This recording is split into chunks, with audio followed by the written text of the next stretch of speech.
Hi Scorpio. Hi. I'm Paulina here. I'm talking to you about you in April. We're in Aries time, another Martian energy. So because Mars is your ancient ruler, you might feel it. You might feel it. There might be something a little bit stronger than you are used to inside. There might be a very, very intense feeling and a focus. You might feel complete. There is a part of you that is like, oh, here we are. And it might be in the middle of nowhere. Like you might actually not understand your circumstance yet. And that's a very, very annoying thing maybe to be with you or for us, other people.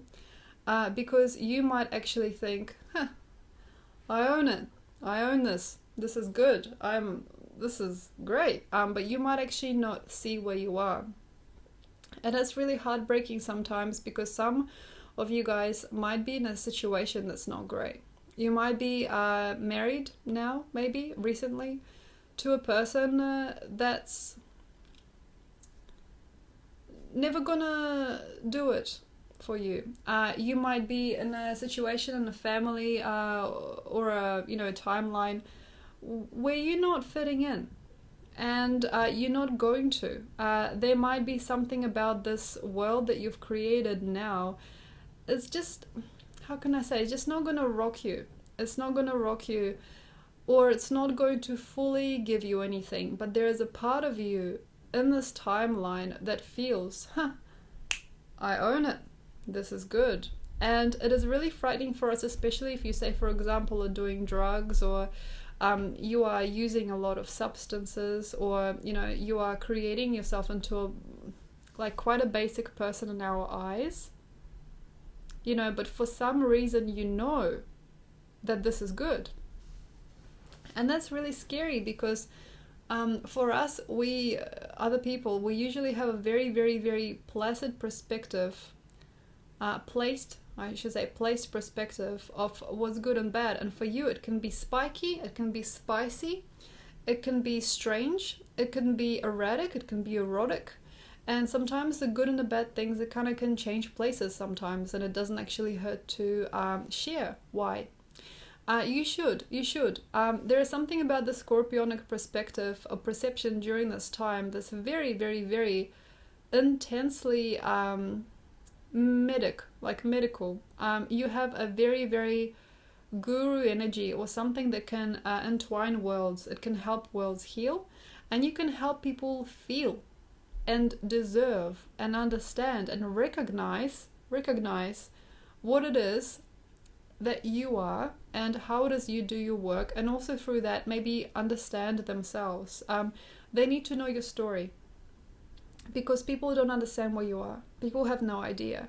And they have a very, very maybe surprised look on their faces when they meet you. And this might definitely show, for example, if somebody's been working alongside with you for 2 or 3 years, and then you just quit your job when you're living in the middle of the countryside.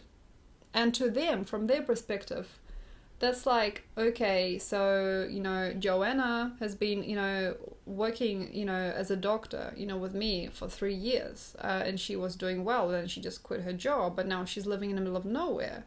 And the people will spin a story, or at least understand you in a very, very derogatory way, quite often during this time, or in some kind of a very, very, very, very speculative manner.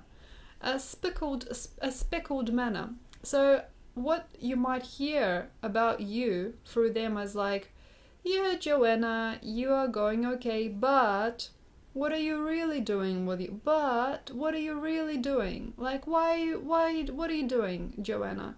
You might get a person that has a very speckled feeling about you. They might say, I love you, so great, but why? Well, what is it about? You have to ignore it, and you have to show them the door. If you have anybody in your life at the moment that's looking to you and going, yeah, but you got to show them the door, because this is the time that you've got it, and you got it interestingly wired for yourself.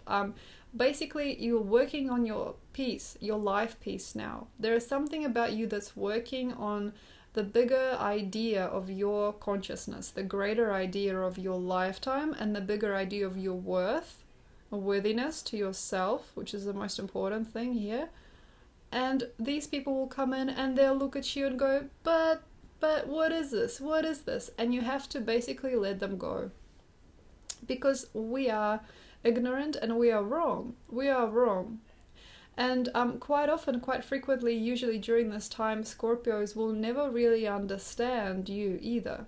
You know, and sometimes like they can be looking at us, other people, you know, I've got a lot of Scorpio in me, so I'm counting myself as neither here, I'm just looking at both sides. Like they can be looking at us, people, and they can go, what are you doing? You know, even though that person is fine, and at their level of consciousness, they're actually where they deserve to be. And they are what they deserve. But for us, there's a miscommunication. And it has to be heard, your story, but it has to be put down like this.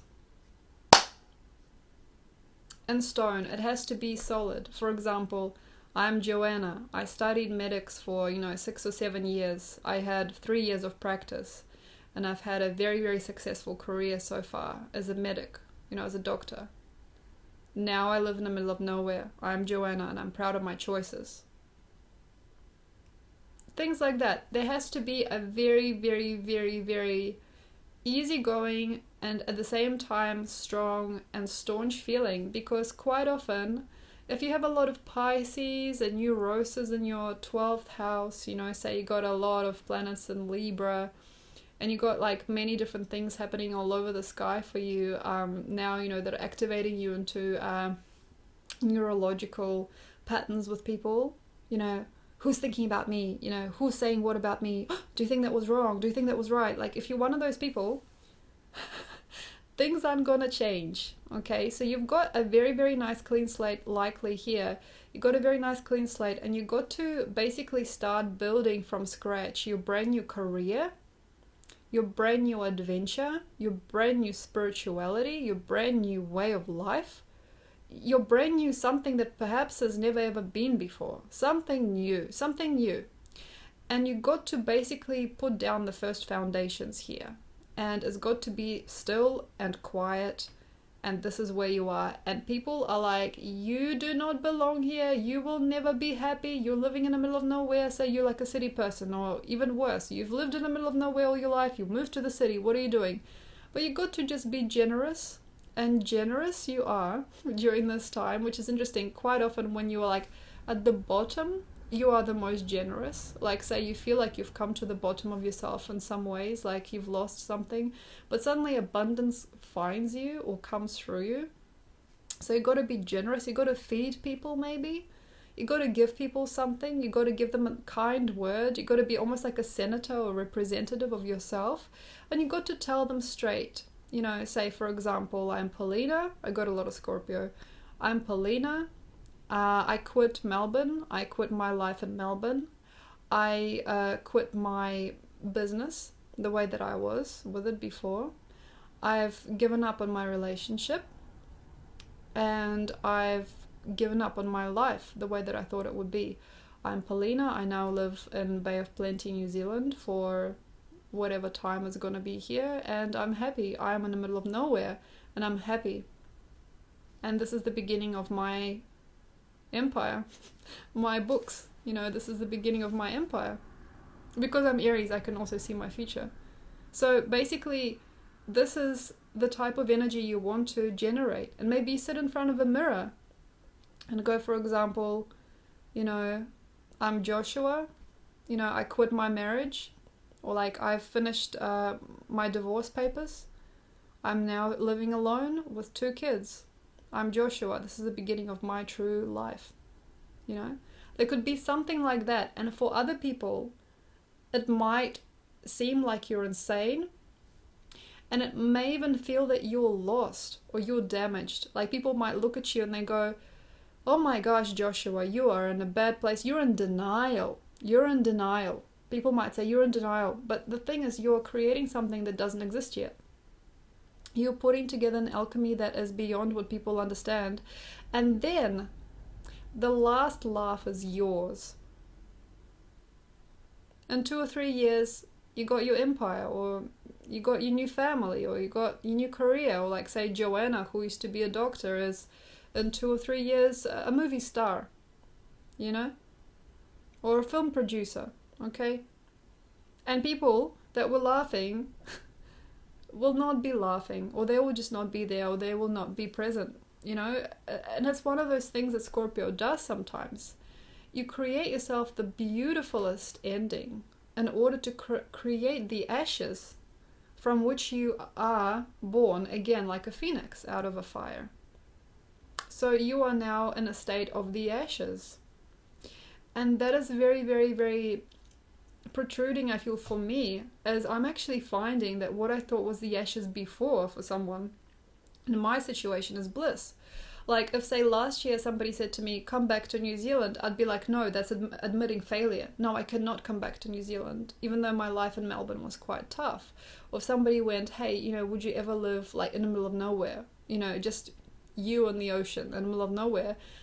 In the back of my mind, I would have said yes, but for some reason a part of my ego, a part of my system, part of my learning here said, no, I have to live in a city. I have to go where people can see me. I have to be there around people, large groups of people. But here I am in the middle of nowhere and I feel good. So for you, Scorpio, something like that might be quite the same. You might be left with nothing or left with very little. Say, for example, you left your wife for a much younger woman, you know, who's not really fit to be a partner for you yet, you know, or you might have, like, say, left your business and moved countries. You might have done a lot of weird, interesting things in the last few months, and where you are now is great. You just have to solidify it. You just have to solidify it. And to the point, this is what I've been doing. It's been very successful for me. I've also got Jupiter in Libra, so I'm quite lucky that way. So I've been solidifying it to the point where I could kiss every edge of this house. You know, I could feel every single drop of rain on that grass outside on the lawn. I can smell every single thing in the air. I can feel everything that these people in this house talk about. I feel this, and this is becoming like a part of my heart. And I never actually had that before in the place that I lived. So find it. You are in a quantum state, and I'm feeling that you've got something that is very, very, very much ready to happen now if you want it to. Scorpio is very, very futile when they're worried, but if they are able to be, how can I say, completed by the space where they're at, and completed by it to the point where it is part of them, like part of their bones, you're winning. And also money and financial gain is more likely if you are embedding things into your bones, into your system. If you're eating, you know, if you're drinking, if you are embedding this landscape as part of you, if you are feeling that this experience is definitely part of you and is becoming your new culture. Maybe you have to adapt a new feeling responsibility, a new feeling of hope for these people or these dimensions, this landscape where you are. You have to find maybe a new language. You know, you maybe have to learn something very new here, but you've got to enrich through it and let it penetrate through you. And this is it. So before this month, there were ways to change it. You know, in March, there were ways to shift it. In March, there were ways to run away. There were ways to build your own story very fast. There was definitely a choice to run away from the big bad wolf and not create, say, was a way to never dump your wife. There was a way to never leave that story. There was a way to keep going as you were. There was a choice. And perhaps in March you've taken the choice. You know, you could have stayed or you could have gone, and you could have been very level-headed or you could have been very colorful. So whatever you ended up with now, and this is the end of March, is your thing. And you got to keep it going. Anyway, thank you very much, Scorpio. I hope you've enjoyed watching this video as much as I've enjoyed doing it. And I hope that you like my podcast. If you like, you're welcome to subscribe and like my videos. And there's a website in the link below, so have a look at my website. And if you like, you can book a reading for yourself or a 12-month forecast, up to you. I'm updating my website, so it won't look like that very soon. But yes, exciting times for us both. Thank you very much, Scorpio, and I'll see you next time.